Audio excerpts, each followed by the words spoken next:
President Aquino convened his cabinet today to ensure that the post-Yolanda rehabilitation program is on track and up to speed and up to its implementation. Communications Secretary Sonny Coloma said these cabinet secretaries had updated the chief executive on the progress of the works of the respective departments. More from Elena Luna.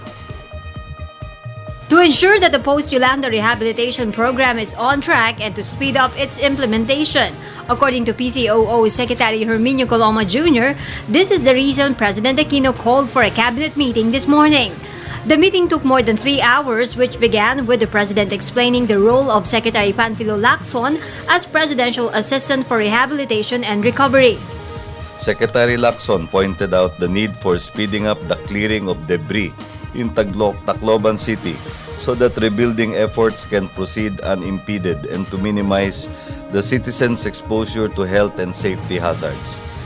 Secretary Paje said that there are 30 shredders available for immediate shipment to the calamity area.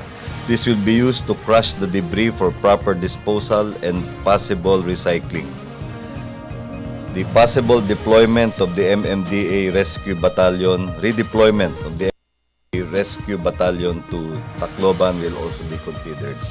President Aquino directed DILG Secretary Mar Rojas and DPWH Secretary Rogelio Singson to implement the rebuilding program for destroyed government facilities like town halls and public markets. The rebuilding program, which was approved last December, is estimated to cost 4 billion pesos. Secretary Singson said 832 school sites have already been cleared for rebuilding of destroyed school buildings.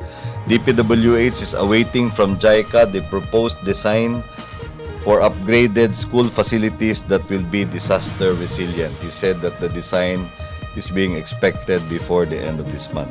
DOH Secretary Enrique Ona told the President of the massive fogging operations being done to monitor and check the spread of mosquito-borne disease, chikungunya.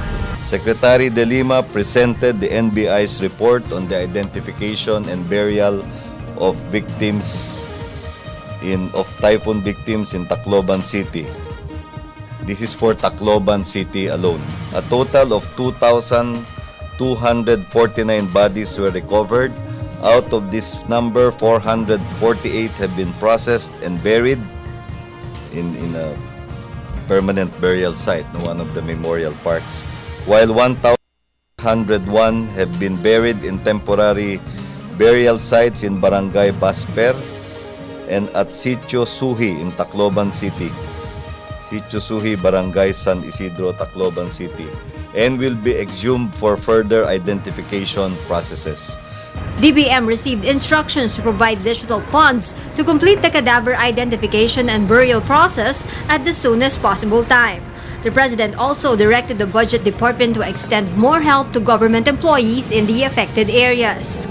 The President directed DBM to submit recommendations on the possibility of extending financial assistance to national government employees affected by Typhoon Yolanda, similar to assistance given to those affected by Typhoons Pablo and Sendong. DOSC Secretary Mario Montejo, on the other hand, was directed by the President to submit the simulation studies on storm surge occurrences and flood-prone areas. DENR Secretary Ramon Paje reported to the President the completion of the 40-meter no-build zone map. Secretary Jose Emilio Abaya, on the other hand, told the President DOTC is awaiting the submission of a JICA study to renovate Tacloban Airport after it was completely destroyed by the typhoon. Meanwhile, Budget Secretary Florencio Abad has asked cabinet members to submit recommendations on the realignment of their respective budgets, the effects of Typhoon Yolanda and other calamities. For the People's Television, Elena Luna.